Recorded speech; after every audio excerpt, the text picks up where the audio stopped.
वालेकुम पाकिस्तान, आप देख रहे हैं पेरेंटिंग ऑनलाइन, पाकिस्तान का सबसे पहला और वाहिद पेरेंटिंग का लाइव शो। मैं हूं हसन अंसारी। नाज़रीन, आज हमारे जो टॉपिक हैं वो दो मुख्तलिफ टॉपिक्स हैं। वो हम पहले तो बात करेंगे माइंड मैपिंग के हवाले से और मेमोरी स्किल्स के बारे में और कुछ एआई के बारे में, क्योंकि जनरेशन बीटा जो है वो अब स्टार्ट होने शुरू हो गई है। 2025 से अब जो भी बच्चे पैदा हो रहे हैं, जो स्पीशीज़ आ रहे हैं वो जनरेशन बीटा कहलाएंगे। उसके बारे में बात करेंगे। उसके बाद फिर एक ट्रॉमा के बारे में बात करेंगे, क्योंकि आजकल की जो माएँ हैं, वालिदैन हैं, वो बहुत ट्रॉमा के अंदर भी मौजूद हैं। वो अपने बच्चों के लिए करने की कोशिश कर रहे होते हैं, बट अनफॉर्चुनेटली कुछ ना कुछ हो जाता है बीच में, अनफॉर्चुनेट इंसिडेंट्स हो जाते हैं, या टाइम नहीं मिल पाता, कोशिश भी करते हैं तब भी नहीं मिल पाता, तो ट्रॉमाटाइज हो जाते हैं। उस ट्रॉमा से कैसे निकलना है, एक तो ये।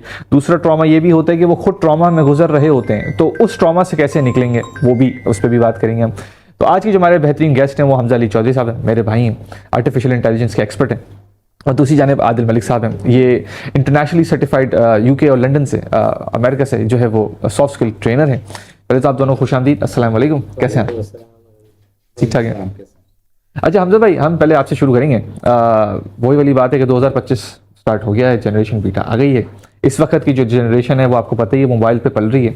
अनफॉर्चुनेट बोलें, ये नैनी है, डिजिटल नैनी, और ये फ्री में नैनी है और हम लोग दे रहे होते हैं। अब आइंदा आने वाले दौर के अंदर आपको भी पता है कि और फ़ोन का यूसेज होगा और इलेक्ट्रॉनिक डिवाइसेस का यूसेज होगा, बल्कि इलेक्ट्रॉनिक डिवाइसेस छोड़ें, अब तो चश्मे के अंदर भी सब चीज़ें आ गई हैं। तो आप क्या देख रहे हैं आइंदा आने वाले जनरेशन में? एक तो पहली बात तो ऑब्वियसली ये तो गलत है, हमें प्रॉपर फिजिकल एक्टिविटीज़ करनी चाहिए, स्पेस देना चाहिए, ये तो है ही है। लेकिन अगर हम जनरेशन बीटा के बारे में बात करें तो आपको क्या लगता है कि इस वक्त जनरेशन बीटा क्या करने वाली है? पहले तो आपका बहुत बहुत शुक्रिया, आपने एक ऐसा प्लेटफॉर्म बनाया है और मुझे मौका दिया अपने ख्यालात का इजहार करने का, क्योंकि ये टॉपिक बहुत ज़रूरी है।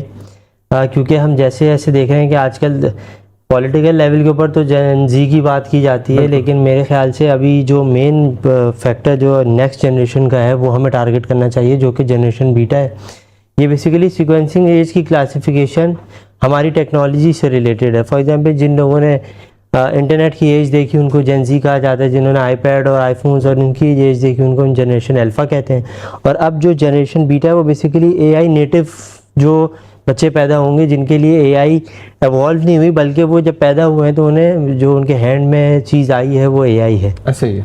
अब बहुत सारी चीज़ें ऐसी भी हैं, जब कोई भी टेक्नोलॉजी आती है तो जाहिर सी बात है, जिस तरह हमारे वालिदैन हमें बचपन में कुछ चीज़ों से रोका करते थे, समझाया करते थे कि भाई इंटरनेट है, इसका गलत इस्तेमाल है। अब इशू ये होता है, चूँकि हमारे सोसाइटल लेवल के ऊपर गलत चीज़ ज़्यादा या बुराई जो है वो मंजर आम पे ज़्यादा तेज़ी से आती है बनस्बत इसके अच्छाई। इस तरह इंटरनेट को बुरा समझा जाता था, लेकिन आज आप वही वालिदैन अपने बच्चों को कहते हैं कि बेटा इंटरनेट यूज़ करो और जाओ पैसे कमाओ, इंटरनेट ही सब कुछ है।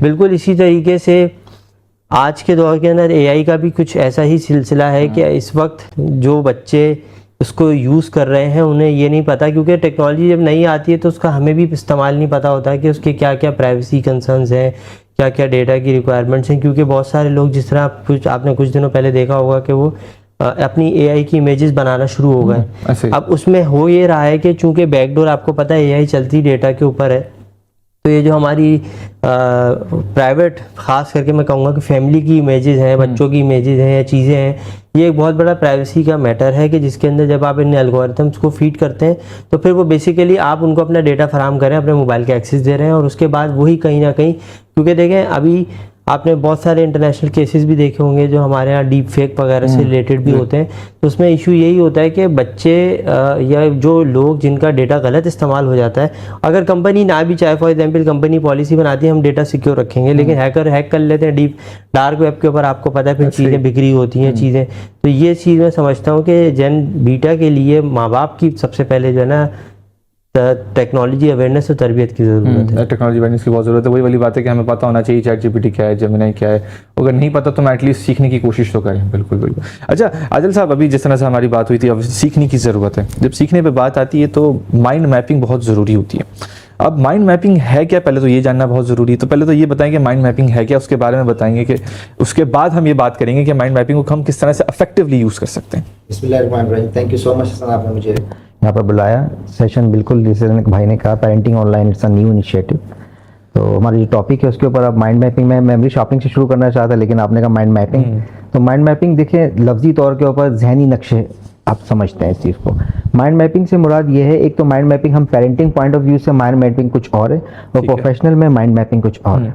प्रोफेशनल पॉइंट ऑफ व्यू से जो माइंड मैपिंग है वो ये है कि मिसाल के तौर पे मैं आपको एग्जांपल देके समझाता हूँ। जैसे आपने कोई 29 पेजेस की प्रेजेंटेशन तैयार की और आपने डाइस पे जाके प्रेजेंटेशन प्रोजेक्टर पे देनी है, ठीक है। तो आप पॉइंटर लेंगे और एक के बाद एक स्लाइड चेंज कर रहे होंगे, या आप एक बुक लेंगे 29 पेजेस की, वो आप पलट पलट के प्रेजेंटेशन दे रहे होंगे। माइंड मैपिंग कहती है कि एक पेज के ऊपर ये सारी प्रेजेंटेशन आप बना सकते हैं। माइंड मैपिंग कहती है कि हम लोग देखें इमेजेस और कलर्स ना हम लोग ज़्यादा याद कर पाते हैं एज कम्पेयर टू अल्फ़ाबेट ऐसा ही। फिगर्स, क्योंकि हमारा माइंड जो ब्रेन है वो दो तरीके का साइड्स होती हैं, एक लेफ्ट साइड से एक राइट साइड। राइट साइड जो है हमारी इमेजेस कलर्स को फोकस करती है, लेफ्ट साइड जो होती है हमारी फिगर्स अल्फ़ाबेट्स पे जारी होती है।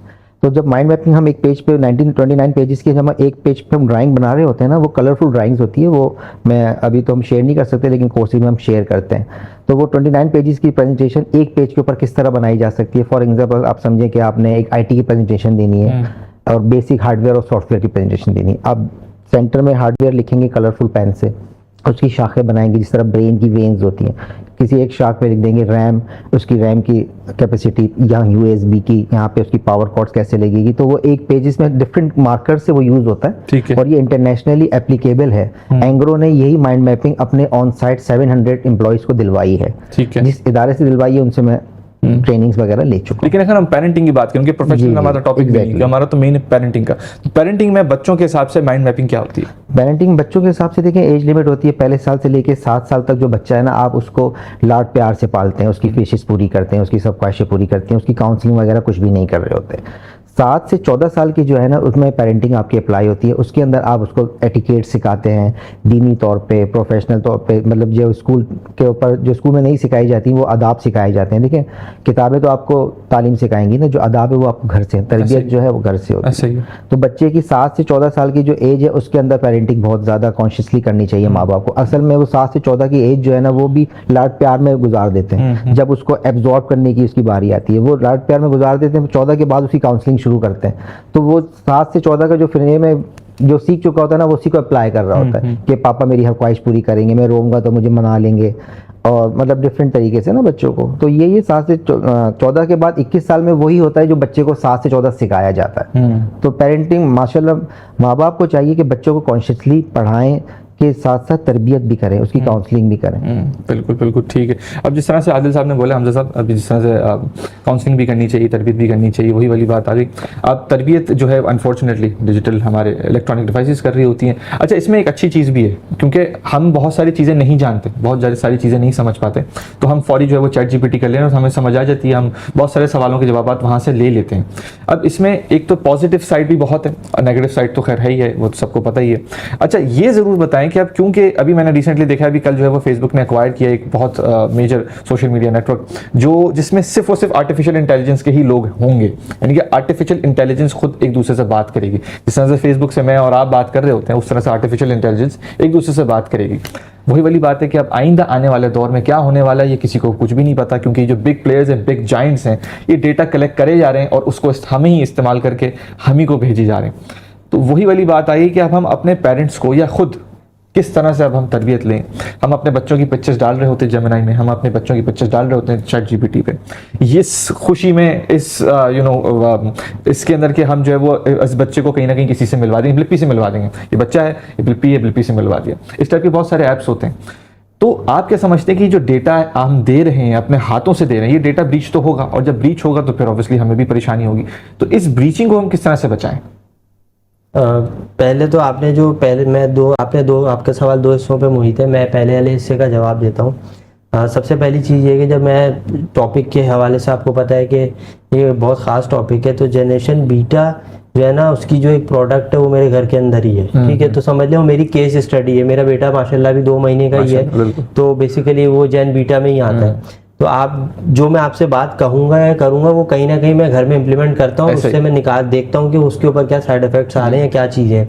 सबसे पहली चीज़ आपने अवेयरनेस के रिलेटेड कही थी, तो मैं आपको सच्ची बात बताऊँ कि ख़ास करके मर्दों को जो कि मेरे ख्याल से मैं समझता हूँ ये चीज़ें पता होनी चाहिए। जो हमारी ख़वातीन के प्रेगनेंसी से रिलेटेड मामला होते हैं, बाद में पोस्ट डिलीवरी चीज़ें होती हैं, बच्चों से रिलेटेड उनकी अवेयरनेस होती है, वो बहुत कम होती है। सही। मैं अपनी बात बताऊँ तो मैंने बहुत सारी अवेयरनेस और चीज़ें जो है इस पूरे प्रोसेस में सीखी और इन्हीं डिजिटल टूल से सीखी।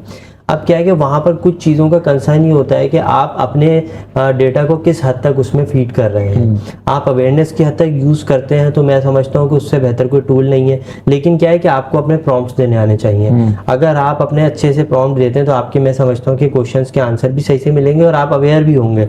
लेकिन जहाँ तक बात है डेटा के फीड करने की, तो वहाँ पर मैं समझता हूँ कि चूँकि एक प्राइवेसी, क्योंकि पाकिस्तान का अभी कोई डेटा प्रोटेक्शन लॉ एग्जिस्ट नहीं करता और डिफरेंट कंट्रीज के अंदर, ईयू के अंदर, यूएस के अंदर एक लॉ है कि भाई आप अगर आपका डेटा कंपनी आपकी बगैर इजाज़त के नहीं यूज़ कर सकती और अगर करती है तो आप जाके उसको स्यू कर सकते हैं अदालत के अंदर। लेकिन अब यहाँ पर सिचुएशन ऐसी है कि हमारा डेटा अगर हमारी मर्जी ही है, क्योंकि देखें एप्लीकेशन जब हम डाउनलोड करते हैं तो कहीं ना कहीं चेक मार्क करते हैं कि भाई हमारा डेटा यूज़ किया जाएगा और हमें इजाज़त दे रहे हैं। अब टर्म्स एंड कंडीशन होती हैं और कुछ लोग पढ़ते हैं, कुछ लोग नहीं पढ़ते। अब जब वो डेटा यूज़ होता है तो कंपनी के बिहाफ के ऊपर हम ये नहीं कह सकते कि हमें क्या पता है कि पीछे कौन क्या मामलात लेके चल रहा है। फिर आपको पता है कि अभी आपके सामने बहुत बड़ा केस एप्स्टीन फाइल का और इस तरीके के जो रेप के मामलात और चाइल्ड अब्यूज़ के जो मामलात हैं, ये हमारे सामने मंजर आम पर आते हैं। तो इस सिचुएशन के अंदर मैं समझता हूँ कि फ़िल्टर्स खुद ही हमें लगाने पड़ेंगे। सबसे पहले ये कि तरबियत ये की जाए कि हर चीज़ की सेल्फ़ी नहीं खींचनी। आप हर चीज़ अपने और हमने ये जो सेल्फ़ी कल्चर शुरू किया हुआ है, मैं समझता हूँ कि हम कहीं घूमने भी जा रहे हैं या इवन मैं देखता हूँ कि लोग हमारी महज़ब जगहों पे भी हैं तो वहाँ पे भी जाके वो उस जगह को फील करने के बजाय पहले पहुंचते के साथ ही उधर की सेल्फी ले रहे हैं और सोशल वैलिडेशन लेने के चक्कर के अंदर जो है ना वो उस माहौल को भी ख़राब कर रहे हैं। तो ये चीज़ सबसे पहले रोकनी पड़ेगी कि आप हर चीज़ की पहले तो पिक्चर्स अपने अगर आप ले रहे हैं तो कम से कम अपने हद तक रखें। दूसरा इसमें एलिमेंट ये भी है कि आपने सोशल मीडिया के ऊपर शेयर कर दिया। फॉर एग्जाम्पल आपने खुद चैट जीपीटी, जेमिनाई या किसी LLM को नहीं दिया, लेकिन आप सोशल मीडिया पर चीज़ें शेयर कर रहे हैं। अब सोशल मीडिया पे 100 किस्म की आंखें, 100 किस्म के लोग हैं, वहाँ क्या मामलात हैं, वहाँ कौन आपकी पिक्चर सेव करके क्या यूज़ करता है, बाद में आपको ब्लैकमेल करता है। एक मैं आपको रेलेवेंट केस बताता हूँ कि हमारे मोहतसिब आला के अंदर एक केस आया जिसके अंदर एक बाप ने और भाई ने अपनी बेटी को कत्ल कर दिया।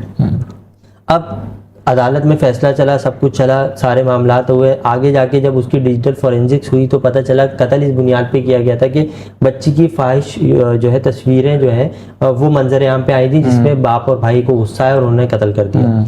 बाद में आप यकीन करें डिजिटल फॉरेंसिक्स हुई तो पता चला कि वो जेमिनाई से क्रिएटेड इमेजेस थी और वो लड़का ब्लैकमेल करने के लिए जो है ना वो उसके भाई को और उनके वालिदैन को वो तस्वीरें दिखा के, अब क्या है वालिदैन को और भाई को इन सब की अवेयरनेस नहीं थी। तो आप ये देखें कि ये सोसाइटी के अंदर ये जो पहले ये केसेस नहीं थे और ऐसी चीज़ें नहीं थी, अब ये चीज़ें मैं आपको लाइव एग्जांपल बता रहा हूँ। पाकिस्तान का वाक़या है कि यहाँ पे ऐसे केसेस होना शुरू हो गए। अब लॉ भी जो है ना उसी हिसाब से मोल्ड होगा कि भाई इस तरीके के केसेस को किस तरीके से लिया जाए। तो सबसे पहली चीज़ तो यही है कि अपनी पहले सलाह की जाए, कि अपने आप को देखा जाए। फिर ये है कि अब जिस तरह आपका शो है या डिफरेंट प्लेटफॉर्म्स के ऊपर हम फिलहाल अभी अवेयरनेस के स्टेज के ऊपर है। एक्शन का स्टेज तब होगा जब हमारी आवाम इतनी मेच्योर हो चुकी हो कि वो अपने फैसले खुद से ले सके। ऐसे ही ऐसे हमने सब इसमें एक और भी बात है ना, ऑब्वियसली अपने अवेयरनेस की बात की है, लेकिन ये वाला जो अगर इंसिडेंट की बात करें इसमें कम्युनिकेशन गैप भी है। अगर कम्युनिकेशन गैप नहीं होता, अगर कम्युनिकेट करते एक दूसरे के साथ बैठ के बात करते हैं तो फिर ये शायद मामला होते ही नहीं, क्योंकि लड़की को बोलने का मौका ही नहीं दिया। जब लड़की को बोलने का मौका दे देते तो शायद ये मामला ही नहीं होते, वो बता देती कि भाई जेमिनाई का था। ये भी एक बहुत बड़ा मसला है कि हमारे घरों के अंदर कम्युनिकेशन का जो गैप है ना वो बहुत ज़रूरी है कि हम अपने वालिदैन को अपने वालिदैन से तरीके से बात करें। अगर वो नहीं समझ पा रहे तो हम उनको दूसरा अप्रोच करने की कोशिश करें। तो आदिल साहब, हम इसी तरह से अगर बात करेंगे तो लाजमी सी बात है, अभी माशाल्लाह से आपका जो है वो मेमोरी का जो है बहुत बेहतरीन तरीके से सॉफ्ट स्किल है। तो इसको हम किस तरह से मेमोरी के जो टेक्निक्स होते हैं, जो स्किल्स होते हैं, हम किस तरह से अपने हाफजा को तेज़ कर सकते हैं? बिल्कुल ऐसे ही है। मेमोरी शार्पनिंग जो है एक बहुत ट्रेंडिंग टॉपिक है। डिफरेंट यूनिवर्सिटीज़, कॉलेजेस, स्कूल्स और हसास इदारों में मैं इसकी वर्कशॉप्स दे चुका हूँ। तो मेमोरी को बढ़ाने के लिए आपको ये है कि देखें, आपका जो याददाश्त है ना उसको बढ़ाने के लिए आपको एक्स्ट्रा ऑर्डनरी चीज़ें अपने ब्रेन में नहीं डालनी पड़ती ना, डालनी चाहिए। वही चीज़ डालें जो आपको फ़ायदेमंद हो, क्योंकि अक्सर आपने देखा होगा डिस्ट्रैक्शंस बहुत है आजकल स्टूडेंट्स की लाइफ में ना। बच्चा याद भी कर रहा है तो मोबाइल बराबर में रखा हुआ है, तो उसमें नोटिफिकेशंस भी आ रहे हैं, उसमें डिस्ट्रैक्शंस भी आ रही हैं। तो उसके आपको नोटिफिकेशन ऑफ करनी चाहिए। बच्चे को याददाश्त को तेज़ करने के लिए ये है कि कुछ टेक्निक्स ऐसी हैं, जैसे बच्चों को ना अक्सर आपने देखा होगा जो नॉर्मल मिडिल क्लास स्कूल के बच्चे हैं वो सुबह से लेकर दोपहर तक बहुत ज़्यादा थक जाते हैं पढ़ के। ए लेवल ओ लेवल का बच्चा रिलैक्स फील कर रहा होता है, वही 6 घंटे वहाँ पे भी दिए जा रहे हैं, वही 6 घंटे, लेकिन वहाँ पे मॉडर्नाइज तरीके से बच्चे को सबक याद कराया जा रहा है। जो मैंने वर्कशॉप ली थी उसमें ये है कि बच्चों को कोई भी अगर थ्योरी याद करवानी है तो एक कहानी बना के याद कराई जाए तो वो ज़्यादा याद रहती है, स्टोरी टेलिंग के लिए। फिर बच्चों को कोई अगर थ्योरी भी याद करवानी है तो आजकल चैट जीपीटी का ज़माना है, एक मिसाल के तौर पर समझाऊंगा। एक थ्योरी है, मिसाल के तौर पर ऑथर है कार्ल मार्क्स, बच्चे को उसका नाम याद करना है, उसकी एक थ्योरी है capitalism is the alienates of masses, 4 लाइनों की थ्योरी। एक तो एक तरीका याद करने का कि बच्चा रट्टा लगाता रहे, कार्ल मार्क्स ऑथर का नाम है, capitalism is the state of alienates of masses. अब जो मॉडर्न तरीका है, ये कार्ल मार्क्स को आपने इमेज के साथ जोड़ना है। कार्ल मार्क्स, एक कार ने एक मार्क्स पहना हुआ है, आपने इस तरीके की विजुअलाइजेशन करनी है, बच्चे को बताना है, वो माइंड में देखेगा एक कार है उसमें मार्क्स पहना हुआ है। तो चैट जीपीटी ऐसी पिक्चर भी आपके पास जनरेट कर देता है। तो नाम याद करने के लिए आपको इमेजेस के साथ जोड़ेंगे ना तो बच्चे को हमेशा याद रहेगा। अभी जैसे मैंने आपको कार्ल मार्क्स बताया, मैं बैक ऑफ द मेमोरी वो कार ने मार्क्स पहना हुआ है। इसी तरीके से आप कहेंगे आदिल भाई ऑथर का नाम तो याद करा दिया, अब थ्योरी कैसे याद कराएं? थ्योरी भी इसी तरह याद कराई जा सकती है। Capitalism is the state of masses को आपने लिखा, एक बहुत बड़ा कैप है, कार्ल मार्क्स का एक बहुत बड़ा कैप है। इस एलिनेट्स ऑफ मासेस को, एलिनेट्स को आप एलियन से जोड़ दें, ठीक है, मासेस को आप क्राउड से जोड़ दें। अब इसकी एक पूरी इमेज मैंने बनाई थी, वो प्रेजेंटेशन में हम शो करते हैं, लेकिन मैंने शो के थ्रू में बता देता हूँ। कार्ल मार्क्स का एक बहुत बड़ा कैप है, कैप बना हुआ है, कैप से कार्ल मार्क्स की कार निकल रही है, उसके अंदर बराबर में एलिनेट बैठा हुआ है, एलियन बैठा हुआ है। जैसे ही वो एलियन निकलता है तो क्राउड की तरफ भागता है, तो क्राउड आपको पता है ना मैसअप हो जाता है। इस तरीके एक कहानी बनाई बच्चे को तो वो पिक्चर देख के उसको याद रहेगा। ठीक सही है। इस तरीके की विजुअलाइजेशन से जो है वो बहुत अच्छे तरीके से याद, कम वक्त में, और बच्चे को एंजॉय करता है बच्चा। ठीक। नाज़रीन कहीं मत जाइएगा, छोटा सा वक्फा लेंगे, वक्फे के बाद फौरी वापस आएंगे, हमारे साथ जुड़े रहिएगा, कहीं मत जाइएगा।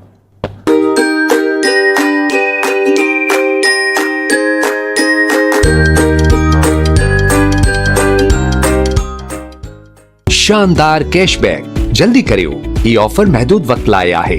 Higher, more creation, more possibilities.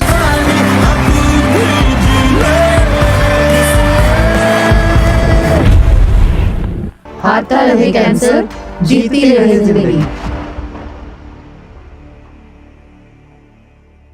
For more details, contact now Falak Marketing. Royal Inverter Fans, साथ जिंदगी भर का। पुराना गद्दा लाओ और डायमंड सुप्रीम फोम का नया चमचमाता मैट्रेस हैरत अंगेज कीमत में धनाधन ले जाओ। हम साथ खड़े हैं। और मैक्सिमम सेविंग्स के लिए 30 वॉट्स मोड भी। रॉयल हायर के नए नो फ्रॉस्ट रेफ्रिजरेटर, जिसका मल्टी एयर फ्लो सिस्टम दे बैलेंस्ड कूलिंग हर कंपार्टमेंट में और रखे आपके रेफ्रिजरेटर को क्लीन।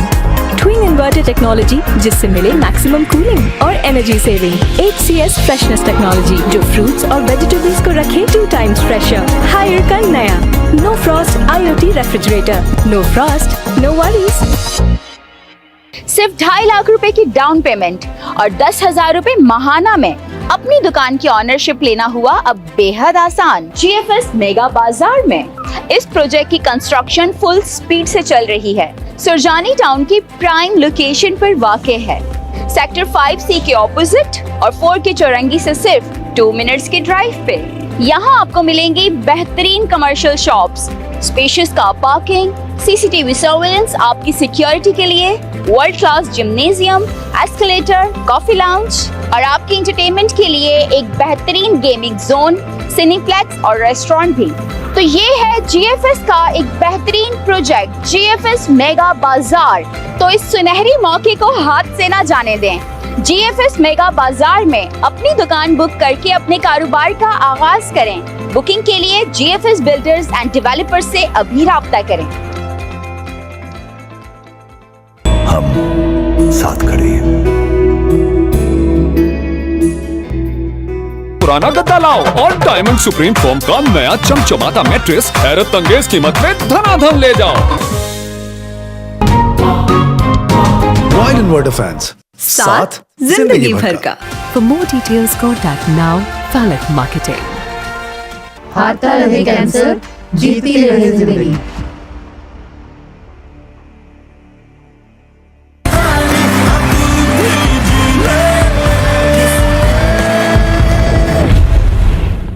शानदार कैशबैक जल्दी करियो ये ऑफर महदूद वक्त लाया है Higher, more creation, more possibilities.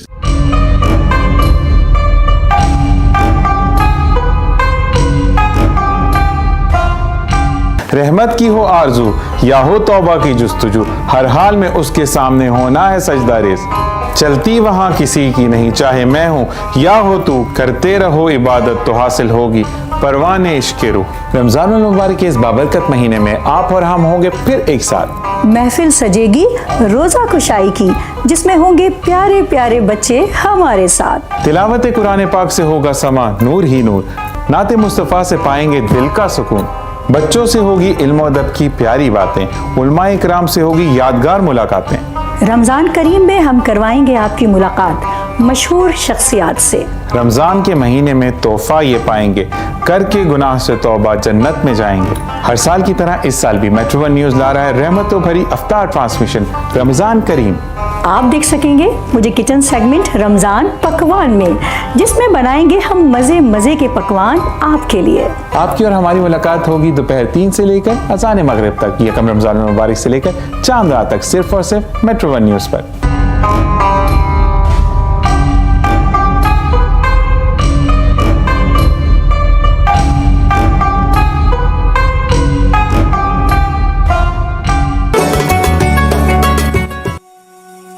खैर के लिए उठते कदम, सजदों में झुकते सर, मुस्कुराहटों से बिखरता नूर, दुआओं की महकती खुशबू, एहसास से भरपूर हर तरफ है नूर ही नूर। इस रमजान होंगी कुछ ऐसी बातें जो दिल दहला देंगी, और होंगे कीमती इनामात इस सहर ट्रांसमिशन में। होंगे तमाम मकातब फिक्र के हृदय प्यार और सजीदा दस्तरखान। होने जा रहा है पाकिस्तान में पहली मर्तबा मुकाबला जायकों का, और Karwan Hussain travel and tours की जानिब से आपको दिए जाएंगे ईरान इराक उम्रे के कीमती टिकट्स, है जिसका आपको बेसब्री से इंतजार।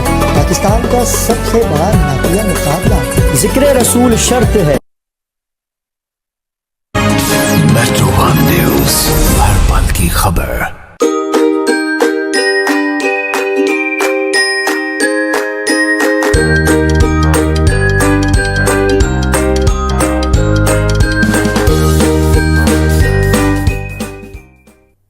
अस्सलाम वालेकुम पाकिस्तान, आप देख रहे हैं पेरेंटिंग ऑनलाइन, पाकिस्तान का सबसे पहला और वाहिद पेरेंटिंग का लाइव शो।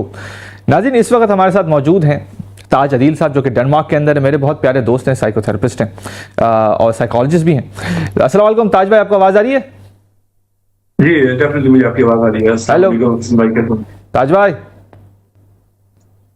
जी भाई जी, आपको मेरी आवाज आ रही है? वालेकुम सलाम, बिल्कुल आपकी आवाज़ आ रही है लाउड एंड क्लियर। अच्छा ताज भाई, अब माशाल्लाह से हम लोग तकरीबन 21-22 शोज़ कर चुके हैं और बहुत सारे सवालात हमारे पास आए हैं। सवालात यूँ हैं कि कुछ जो है फॉर्चुनेटली ऑब्वियसली क्योंकि पेरेंट्स जो है वो बहुत कंसर्न हो गए, परेशान भी हो गए, लेकिन थोड़ा सा ट्रॉमेटाइज भी हो गए।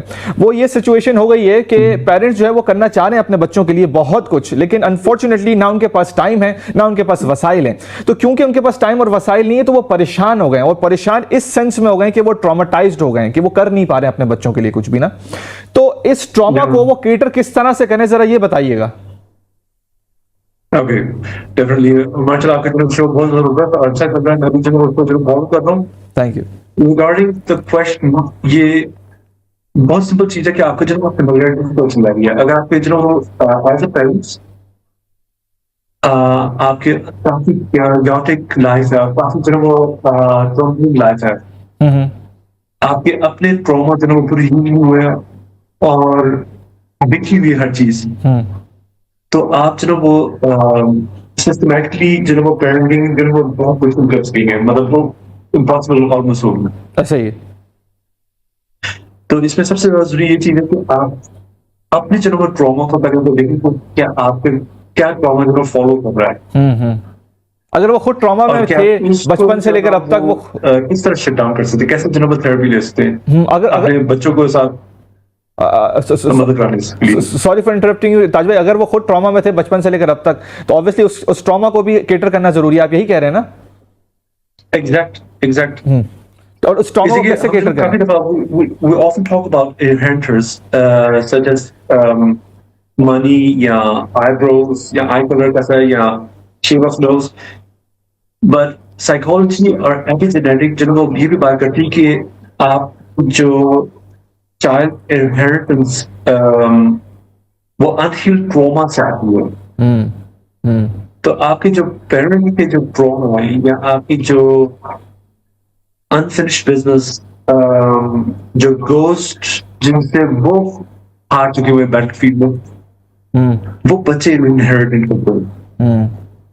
ठीक है। अच्छा ताज भाई, अब जिस तरह से अब वही वाली बात है जिस तरह से आपने बोला अनफॉरगेटन बिजनेस, अनफॉरगेटिव बिजनेस जो है वो जो भी आपने कोई भी unfinished business, sorry for that, अगर अनफिनिश्ड बिजनेस है या जो टू डू आपका है और वो आपने टिक नहीं किया तो ऑब्वियसली दिमाग में जो है वो टन टन टन टन चल रहा होता है और आपको वो डन करने की पूरी कोशिश कर रहे होते हैं। इसी तरह से पेरेंट्स भी होते हैं। लेकिन ताज भाई वही वाली बात है, बचपन से लेकर अब तक किसी औरत ने या किसी मर्द ने वो ट्रॉमा सहा है अपने पेरेंट्स से और वो आगे नहीं फॉरवर्ड कर रहा, तो वो तो अच्छी बात होगी, उसने साइकिल को ब्रेक कर दिया है। लेकिन उसके दिलो दिमाग में कहीं ना कहीं वो फीड तो जरूर हुआ है। उस चीज को कैसे डिसॉल्व करें? हम कम्युनिकेट करें अपने वालिदैन से, लेकिन अगर कम्युनिकेट करना चाहें तो वालिदैन सुनेंगे नहीं, तो हम किस तरह से उस ट्रॉमा को न्यूट्रलाइज कर सकते हैं, ये बताएं। ये जो इतना बड़ा क्वेश्चन है, इसमें काफी सारी डिफरेंट चीज है।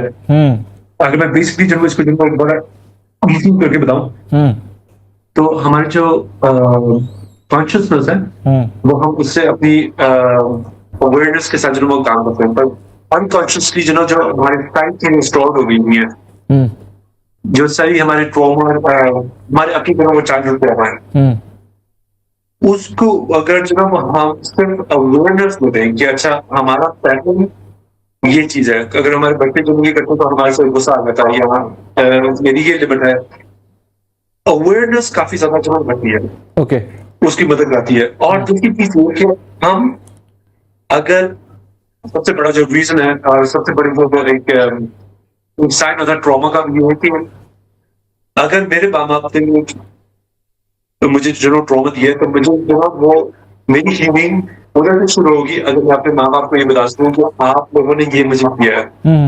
और ये सबसे बड़ी गलती होती है, इसलिए कि जो ट्रॉमा देने वाले शायद उनको पता भी ना हो कि उन्होंने कोई ट्रॉमा दिया है। ऐसे ही मेजॉरिटी लोगों को तो पता भी नहीं है। अर्ज है दूसरे बंदे ने हमें जो ट्रॉमा दिया उसको जस्टिफाई करने के लिए, उसको दिलाने के लिए कि वो हमें जब एक्सक्यूज करे, अभी हो नहीं सकता है। तो I think the best way is that B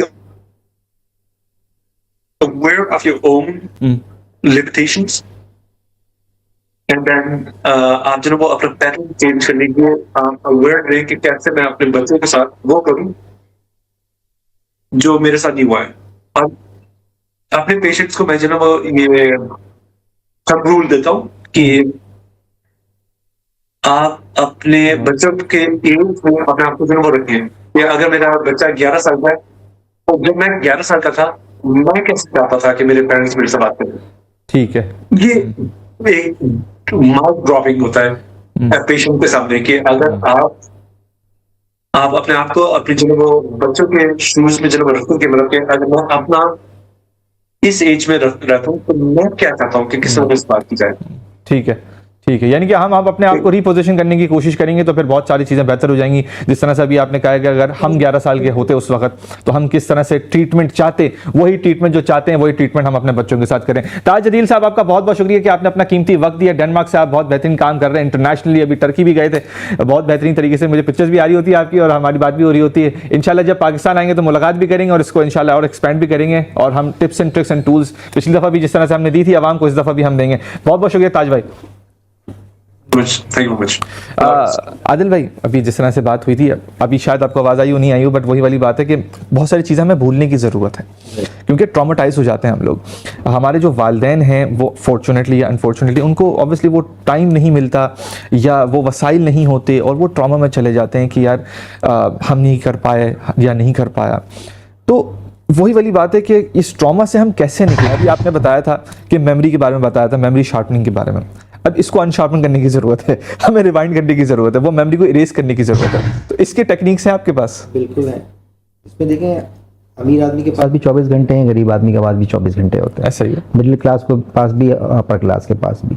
अगर इस 24 घंटे को आप डिवाइड करें ना, तो 8 आवर्स आप सोते हैं, 8 आवर्स आप अपनी वर्किंग करते हैं, 2 आवर्स आप रख लें अनप्रोडक्टिव कामों के लिए, नेल कटिंग, आपको जो भी आपका काम है, बाकी 2 आवर्स नमाज और इस्लामी काम करने के लिए। इसके साथ जो 4 घंटे बचते हैं ना, they are called golden hours.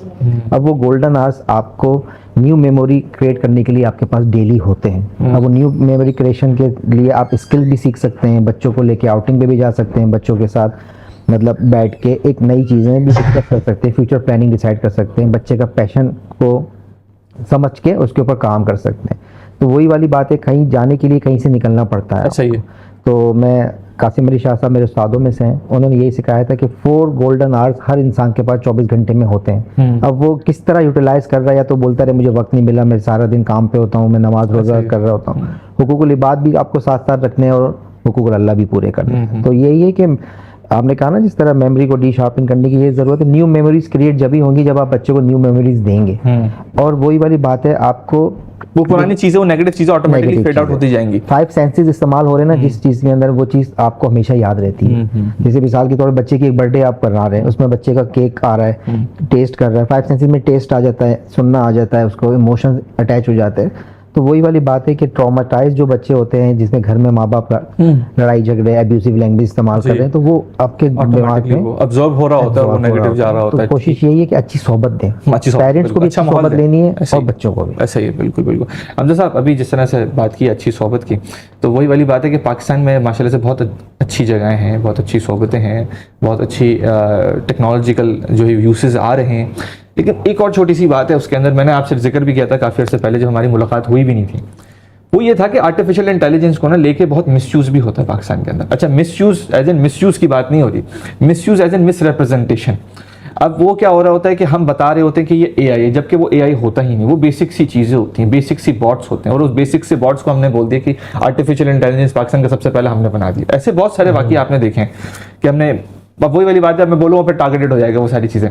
लेकिन वही वाली बात है हमजा साहब, ये जो चीज़ है ना, ये जो वीडियो है, ये जो पोस्ट है, ये जो ट्वीट है, ये चीज़ें हमारे पड़ोसी मुल्क भी देख रहे होते हैं और इंटरनेशनल लोग भी देख रहे होते हैं, और वो लोग मजाक उड़ा रहे होते हैं कि यार ये है इन लोगों का रोबोट, यार ये है इन लोगों का बॉट। तो बात वही है कि वो हमें रिप्रेजेंट नहीं कर रहे हैं, और वो नेशनल पे, वो कैबिनेट मीटिंग्स पे भी जा रहे होते हैं। That is very unfortunate. अब हम लोग जो हैं वो प्रॉपर तरीके से ग्रास रूट लेवल पे काम कर रहे हैं, हम लोग प्रॉपर तरीके से सीख रहे हैं, पढ़ रहे हैं, रिसर्च कर रहे हैं। आपके तो रिसर्च पेपर्स इंटरनेशनली जो है वो अप्रूव्ड भी हों और उसको अवार्ड भी मिले।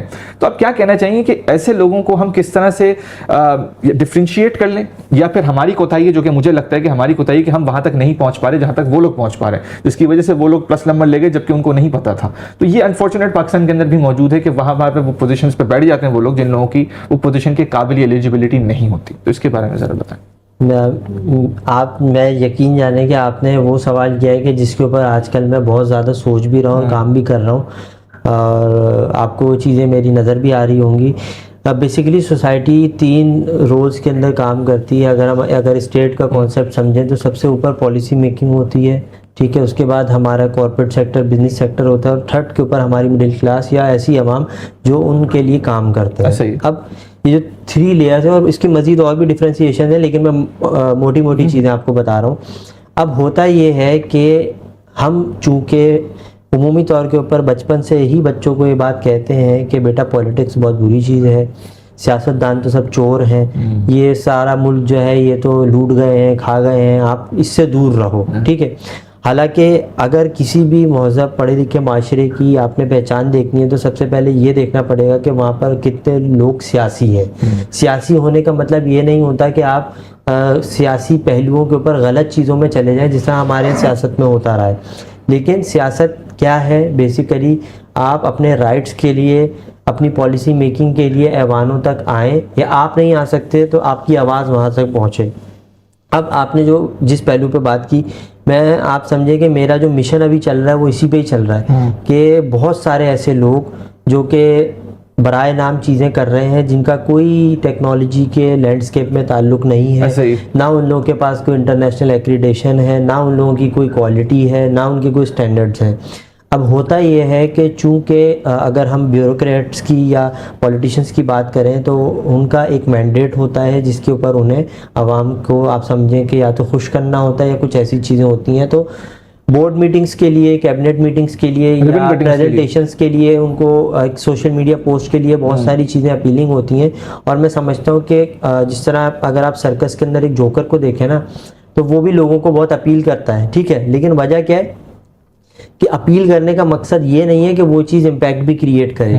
अब आप ये देखें कि इस तरीके के जो लोग हैं जाके इधर उधर मुलाकातें कर रहे हैं या वो पब्लिक मैंडेट के ऊपर आके ये प्रेजेंट करने की कोशिश कर रहे हैं कि हम लोग अब पाकिस्तान की अगली पॉलिसीज़ के ऊपर टेक्नोलॉजी की, एआई की या काम करेंगे। तो बेसिकली हो ये रहा है कि वो हमारी कोताही है। हम पहले काम करते रहे, मैंने यूएई के साथ प्रोजेक्ट्स किए, WHO के साथ प्रोजेक्ट्स किए, हम बाहर काम कर रहे थे जगहों के ऊपर, चीज़ों के अंदर। लेकिन मुसीबत ये थी कि पाकिस्तान के अंदर जब मुड़ के देखा तो पता ये चला कि इस तरीके के लोग जो है वो यहाँ पे उस गैप को फिल कर रहे हैं। तो अब हमने फिर ये पिछले कुछ महीनों से ये चीज़ की कि भाई अभी हम अपना कॉर्पोरेट, अपना जो मनी मेकिंग या आप समझ लें प्रॉफिट काम है वो तो करें, लेकिन साथ में पॉलिसी मेकिंग बहुत ज़रूरी है। फिर हमने आप समझें कि हर मिनिस्ट्री के साथ और पॉलिटिशियंस के साथ राब्ते करना शुरू किए कि भाई ये गैप है, आप आइडेंटिफाई करें, ये गलत लोग वो आके उस गैप को फिल कर रहे हैं। अब आप ये देखें कि कुछ दिनों पहले, मैं नाम नहीं लूँगा, लेकिन आपने देखा होगा कि हमारे ऐवान सदर के अंदर भी, वज़ीर आज़म हाउस के अंदर भी कुछ ख़वातीन टिकटॉकर जो हैं वो आके कुर्सियों, वो उन कुर्सियों पे जहाँ पे मिनिस्टर्स बैठते हैं, जहाँ पे पाकिस्तान के एक अगले 50 साल के 100 साल के फैसले होते हैं, हमारी पॉलिसी बनती है, वहाँ पर इस तरीके के जो है लोग अगर आके बैठेंगे तो मेरे ख्याल से जो पढ़ा लिखा बच्चा है वो ये सोच के हंसेगा अपने आप के ऊपर कि यार मैं पढ़ लिख के फिर क्या कर रहा हूँ। जब इस तरीके के लोग ऐवानों में आ रहे हैं या उनको इतनी इज्जत दी जा रही है, मैं समझता हूँ कि बात देखें, अल्लाह ताला ने सबको वतुइज़्ज़ु मन तशा वतुज़िल्लु मन तशा, लेकिन जब कौमें जिनको इज्जत देती है ना उससे अगले फैसले होते हैं कि भाई ये कौम किस डायरेक्शन में जा रही है। अशफाक साहब की एक बात है, मैं इसको बस आपको बताता हूँ कि वो जब जापान गए तो वहाँ पर उधर मशहूर वाक़या कि जज खड़े हो गए। तो जब जज खड़े हुए तो अशफाक साहब बड़े परेशान हुए। उन्होंने कहा कि भाई क्या वजह है कि आप खड़े हो गए? तो उन्होंने कहा कि आपके बारे में हम सुना है कि आप पाकिस्तान के बहुत बड़े उस्तादों में से उस्ताद हैं, तो हमारे यहाँ का उसूल है कि जब उस्ताद आ जाए तो सब खड़े हो जाते हैं। तो ये इज्जत वहाँ दिखाई जा रही है कि किस माशरे के अंदर उस्तादों की इज्जत है। यहाँ पे उस्तादों का जो हाल है आपके सामने, और इस तरीके के जो लोग हैं वो आपके सामने ऐवानों में भी पहुँच रहे हैं और कैबिनेट मीटिंग्स में भी आ रहे हैं। बहुत अनफॉर्चुनेट, और इसकी वजह से जो है वो हमारे मुल्क के मामला भी ख़राब होने शुरू हो जाएंगे अगर ये लोग पॉलिसी बनाने शुरू कर देंगे, तो ये बहुत नेशनल क्राइसिस भी हो सकता है। नाज़रीन कहीं मत जाइएगा, हमारे साथ जुड़े रहिएगा, छोटा सा वक्फा लेके वापस आते हैं।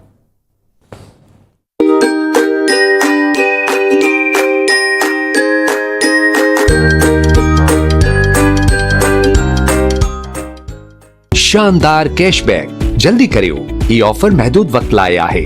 Higher, more creation, more possibilities.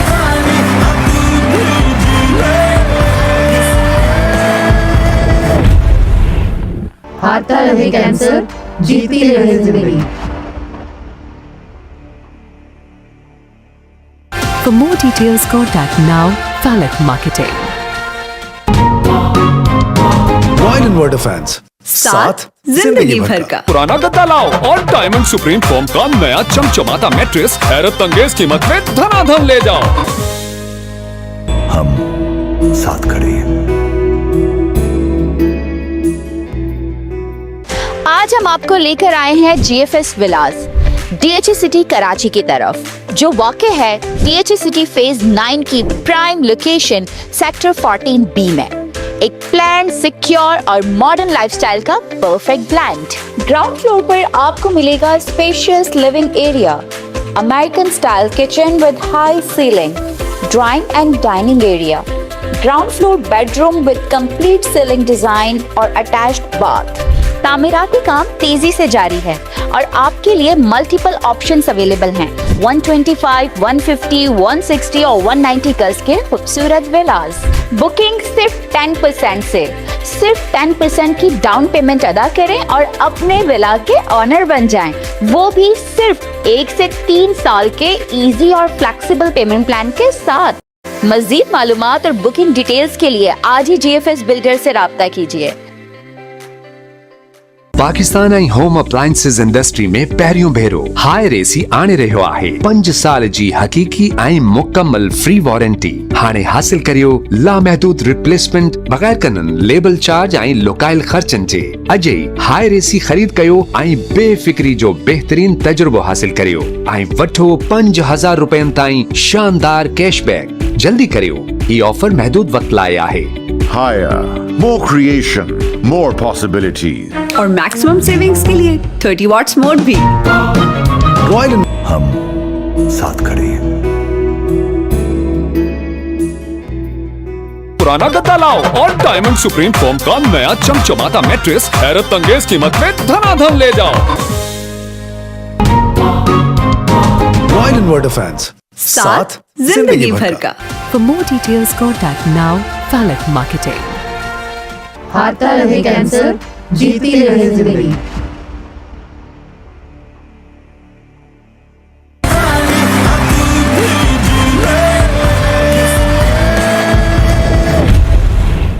शानदार कैशबैक। जल्दी करियो, ये ऑफर महदूद वक्त लाए आहे। Higher, more creation, more possibilities.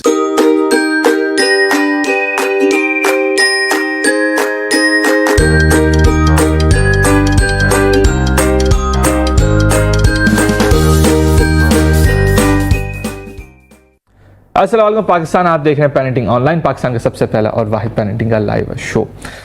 अच्छा आदिल भाई, अभी जिस तरह से हमारी बात हुई थी, अनफॉर्चुनेटली वही वाली बात है कि गैप्स बहुत आ गए हैं और इसी तरह से लाजमी सी बात है आपकी इंडस्ट्री के अंदर भी, जहाँ पे सॉफ्ट स्किल्स के बारे में जो ट्रेनिंग्स होती हैं उस पर भी ऑब्वियसली बहुत सारे गैप्स आ गए होंगे। अब ये जो गैप्स होते हैं, ये बहुत अनफॉर्चुनेट बात है, ये वो लोग फिल कर देते हैं जो लोग नॉन टैलेंटेड होते हैं या लोग कोशिश कर रहे होते हैं कि हम किसी न किसी तरीके से अपना चेहरा दिखाने शुरू कर दें। अब इनके बारे में क्या कहेंगे, हम इनको किस तरह से मिनिमाइज कर सकते हैं, क्योंकि पेरेंट्स जो हैं वो परेशान होते हैं, वो फेसबुक पे देखते हैं, वो मासूम होते हैं, वो चाहते हैं कि अपने बच्चों को वो किसी न किसी तरीके से पढ़ाएं लिखाएं और तरबियत दें, वो टाइम देना चाहते हैं, उनके पास टाइम नहीं होता अनफॉर्चुनेटली, लेकिन उनके पास इतना टाइम होता है कि उन्होंने स्क्रॉल किया, उन्होंने बोला यार ये जो है ना शायद मुझे बच्चे को सिखा देगा, ये जो है वो बच्चा शायद ये बंदा जो है वो शायद मेरे बच्चे का हाफजा सिखा देगा, ये बंदा जो है वो शायद मेरे बेटे को एआई सिखा देगा, ये बंदा जो है वो शायद मेरी बेटी को सोशल मीडिया सिखा देगा। बहुत मासूम होते हैं ये लोग। तो ऐसे लोगों को क्या कहेंगे कि आप थोड़े से पैरामीटर सेट कर दें, थोड़ा सा चेकलिस्ट बना लें ताकि आप जो है वो इन चीज़ों से बचें।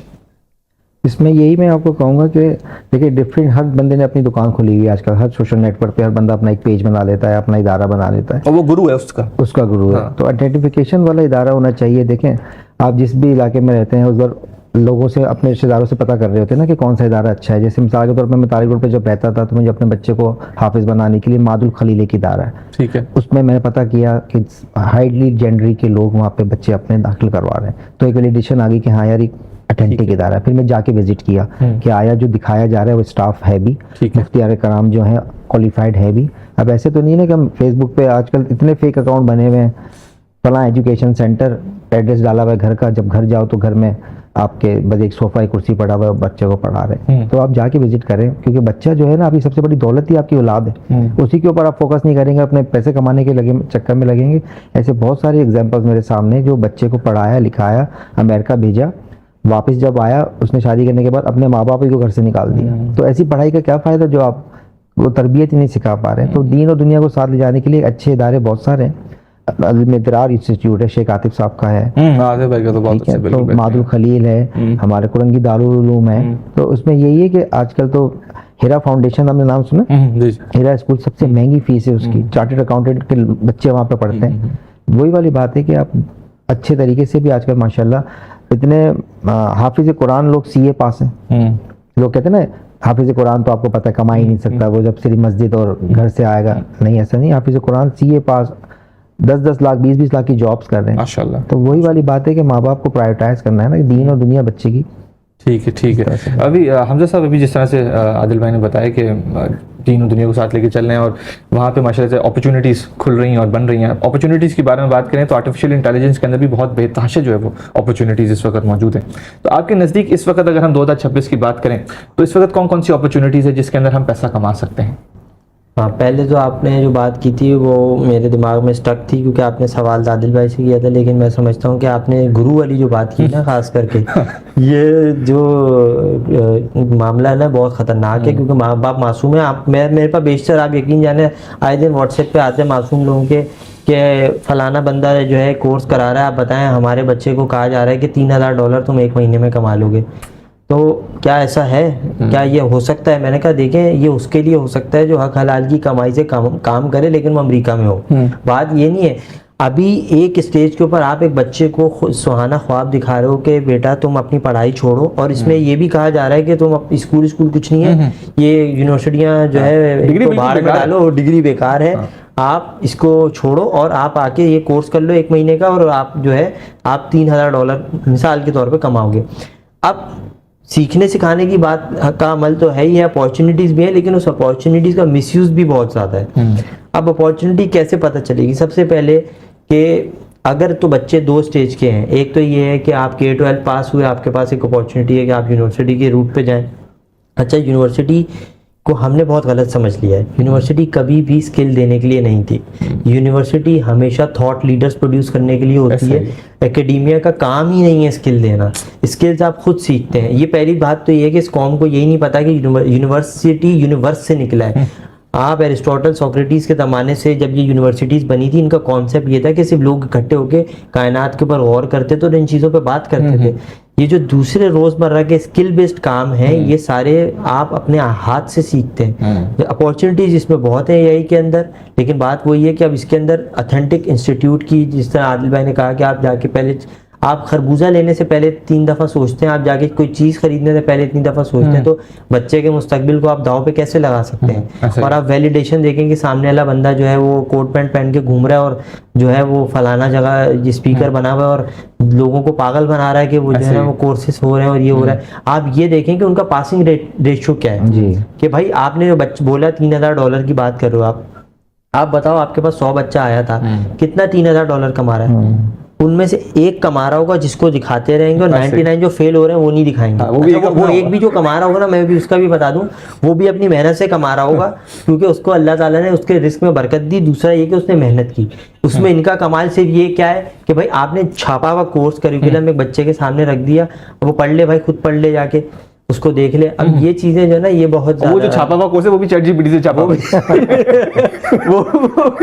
वो भी आजकल आपको पता है वो भी ChatGPT से छापा हुआ, डैश आ रहे होते हैं। वो साफ पता चल जाता है कि AI जनरेटेड कंटेंट है, तो वो भी जो है ना साथ में बस चल रहा है सब कुछ, सबकी दुकानें चल रही हैं। हमजा भाई, आदिल भाई, दुनिया में सबसे कीमती चीज़ होता है वक्त, तो आप दोनों ने हमें दिया, हमारी ऑडियंस को दिया, हम मुल्क को, कौम को दे रहे हैं। आप दोनों का तहे दिल से बहुत बहुत शुक्रिया।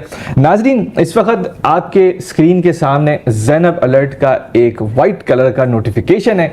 ये हम कोशिश कर रहे हैं कि हम अपने वालिदैनों को ये बताएं कि वो अपने बच्चों को ये सिखवाएं, ये सिखाएं और ये याद करवाएं अपना नंबर, जो आसान नंबर है, चाहे आपका हो चाहे आपके पार्टनर का हो, जो सबसे आसान नंबर है, आप उनके नंबर्स जो है वो याद करवाएं। पहली बात तो ये। दूसरी बात ये कि हम स्कूल्स के अंदर नो टच पॉलिसी को भी एडवोकेट कर रहे हैं। सिंध गवर्नमेंट ने नोटिफिकेशन भी दे दी है पिछले महीने, और इस महीने से इंशाल्लाह स्टार्ट भी हो रहा है। यानी कि वो अगर तारीफ करेंगे तो वो थपथपाएंगे नहीं, वो आपको लेटर ऑफ अप्रिशिएशन या आपको किसी न किसी तरीके से नो टच पॉलिसी के साथ करेंगे। तीसरी जानिब ये है कि आपके सामने जो है वो बहुत सारे बच्चे हैं जो कि गुमे हुए हैं। उन गुमे हुए बच्चों की पिक्चर्स आपके सामने आ रही हैं। अगर आपको किसी न किसी बच्चे की शनाख्त हो जाए तो आप मुतल्लिका इदारों से रब्ता करें। हम कोशिश कर रहे हैं कि हम अपने बच्चों को किसी न किसी तरीके से उनके घर तक पहुंचा सकें। पेरेंटिंग ऑनलाइन पाकिस्तान का पहला और वाहिद पेरेंटिंग का शो तो है ही है, बट इस शो के अंदर एवरी सिंगल डे हम दिखा रहे हैं उन बच्चों को, बता रहे हैं उन बच्चों को कि वो अपने किसी न किसी तरीके से घर पहुंच जाएं। इसी के साथ नाजरीन, हसन अंसारी साइनिंग ऑफ।